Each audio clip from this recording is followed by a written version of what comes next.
melanjutkan juga. Alangkah lebih baiknya juga kita saling memperhatikan ya. Karena di sini kita sama-sama belajar. Yang tahu teman-teman juga pandai dalam hal ini. Karena banyak sekali pengalaman teman-teman. Jadi kita sama-sama belajar. Yang juga belajar dari kalian, kita juga belajar, teman-teman juga belajar dari kita. Sehingga sebelum kita lanjut teman-teman, ketika dia mengatakan halo, teman-teman jawab hai ya. Halo. Hai. Jadi di dalam kelompok kami sudah mengambil materi terkait dengan IPAS, ilmu pengetahuan alam dan sosial. Di sini kami mengkaitkannya terkait dengan pengembangan kurikulum yang dikenal dengan understanding by design. Jadi kalau kami pahami dari kelompok kami, understanding by design itu memberikan sepenuhnya kepada peserta didik bagaimana dia memahami materinya sendiri. Maksudnya seperti ini. Kalau kita terkait dengan modul ajar, kalau di K13 namanya RPP, kalau di kurikulum merdeka itu namanya modul ajar. Jadi tidak ada beda, cuma penyebutannya aja berbeda. Kalau menurut dia, kalau di RPP itu ada 3 kegiatan yang kita lakukan. Yang pertama pendahuluan, inti dan penutup. Mungkin teman-teman sudah tahu yang seperti ini. Kalau di dalam pendahuluan, maksudnya UPD itu adalah sebagai guru memang kita tidak banyak bicara. Kalau di dalam UPD itu namanya ceramah. Palingan di apersepsinya. Apersepsi itu beradanya di pendahuluan. Apersepsi itu maksudnya menggali informasi atau menggali informasi terkait dengan pengetahuan awal siswa. Misal terkait dengan magnet. Anak-anakku semua, apakah ada yang pernah melihat magnet? Seperti itu. Pernah Pak Guru? Oh berarti mereka pernah. Itu kita mengetahui pengetahuan awal siswa. Itu beradanya di pendahuluan atau persepsi namanya. Kalau menurut kami. Sehingga topik terkait dengan magnet ini adalah sebuah benda yang ajaib kalau topik kami. Sehingga kita melontarkan pertanyaan kepada siswa untuk mengetahui pengetahuan awal siswa. Jangan kita ketika masuk kita langsung jelaskan. Misalkan kita buat media atau biasa yang dikenal dengan BPK misalkan. Anak-anak, magnet adalah ini bla bla bla bla.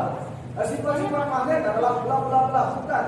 Kalau di UPD itu kita sebagai guru tidak banyak ceramah, tetapi kita memberikan pemahaman kepada siswa dengan memberikan dia itu sebuah permasalahan. Maksudnya permasalahan bukan membuat masalah ya, tetapi memberikan mereka suatu bahan ajar. Mereka yang memikirkannya sendiri dengan penjelasan kita saat tadi. Anak-anak, ada yang pernah melihat magnet? Ada Pak Guru. Seperti apa magnet itu? Ada yang pernah melihat magnet itu apa? Kayak besi Pak Guru. Oke, bisa. Seperti itu untuk menggali informasi pengetahuan awal siswa. Kemudian kalau sudah masuk ke kegiatan inti, ya, kegiatan inti, kita bisa langsung melihat memberikan pemahaman kepada siswa bahwa magnet itu seperti ini. Setelah mereka tahu bahwa magnet itu gini Pak Guru, baru kita berikan mereka penjelasan. Nah, setelah kita berikan penjelasan, kita kasih contoh lembar pekerjaan. Di sana kita bisa menulis gambar-gambar seperti ini. Maksudnya yang bisa ditarik oleh magnet. Ya, gambar. Nah, Pak Guru akan berikan kalian suatu lembar pekerjaan, biasa bahasa kita LKPD. Nanti kalian bisa klasifikasikan atau kelompokkan mana benda yang bisa ditarik oleh magnet dan mana benda yang tidak bisa ditarik oleh magnet. Kalau kita sudah berikan seperti itu, tinggal kita diam memperhatikan. Pak Guru kasih kalian waktu misalkan mengerjakan LKPD itu 5 menit. Kalau lebih dari 5 menit, jadi dikumpulkan. Karena itu sebagian bagian dari observasi kita. Kita melihat ketepatan waktu mereka mengerjakan. Ya, itu di bagian inti. Kalau sudah mereka jawab, nah silakan dikumpulkan anak-anak seperti itu. Kita kumpulkan, kita koreksi di situ. Kita berikan nilai. Secara tidak langsung kita memberikan mereka asesmen formatif. yang sering kita pelajari, asesmen somatik, formatif. Kemudian setelah kita ketahui pekerjaan mereka, oh ada yang bisa, ada yang tidak, ada yang bisa, ada yang tidak. Sehingga dari gambar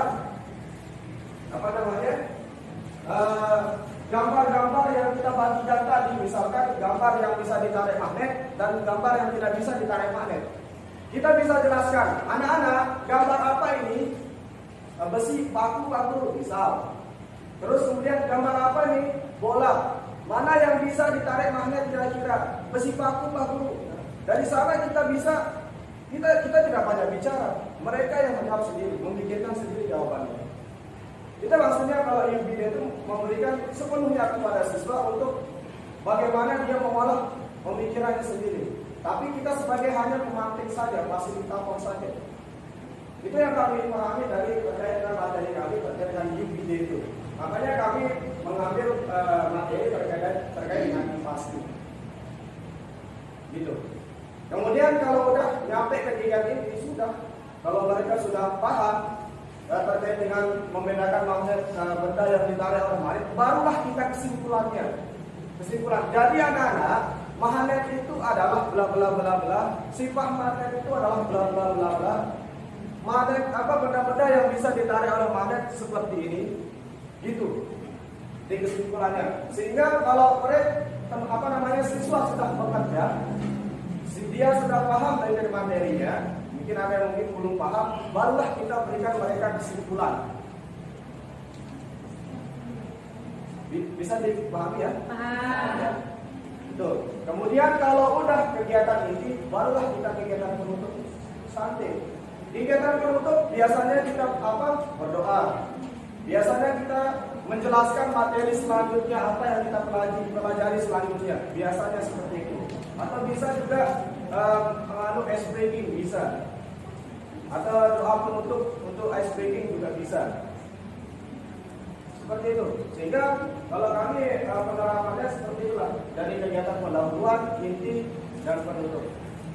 Itu yang kami pahami terkait dengan UBD ini, memberikan sepenuhnya kepada peserta didik untuk bagaimana mengkonsep atau memikirkan jawabannya sendiri atau pelajaran atau materinya sendiri, pemikirannya. Seperti itu sih yang kami pahami. Gimana, Bu? Baik, sekian presentasi dari kelompok 1. Mungkin ada tanggapan atau tambahan dari teman-teman semuanya, silakan. Baik, silakan saudara. Oke, perhatian, halo. Hai. Pertanyaan saya mengenai UBD dan juga penerapannya tadi ya. Bisa disebutkan ulang tadi pengertian UBD itu seperti apa?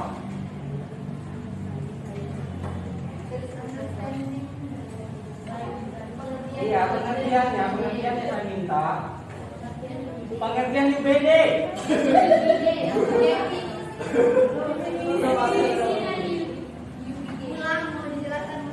Iya, pengertiannya.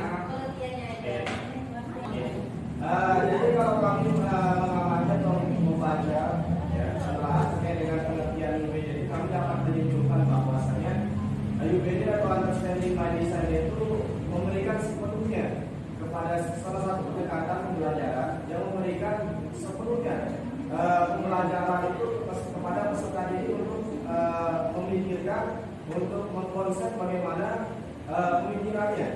Sehingga guru itu hanya sebagai fasilitator, hanya sebagai pembimbing siswa untuk menemukan misalkan tujuan pembelajaran seperti itu. Oke, sebetulnya intinya. Iya, mudah-mudahan. Udah saya dapat poinnya.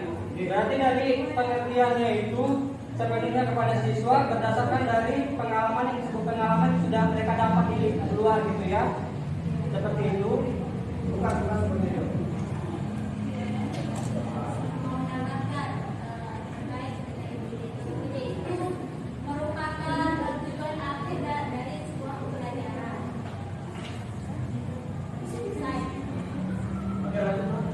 Ya, terkait penerapannya langsung saja saya ini ya ke penerapannya saja. Gini, tadi ketika pembelajaran magnet ya, pembelajaran magnet itu tadi siswa-siswa yang mengerjakan sendiri sementara gurunya di situ sebagai fasilitator saja, ya kan?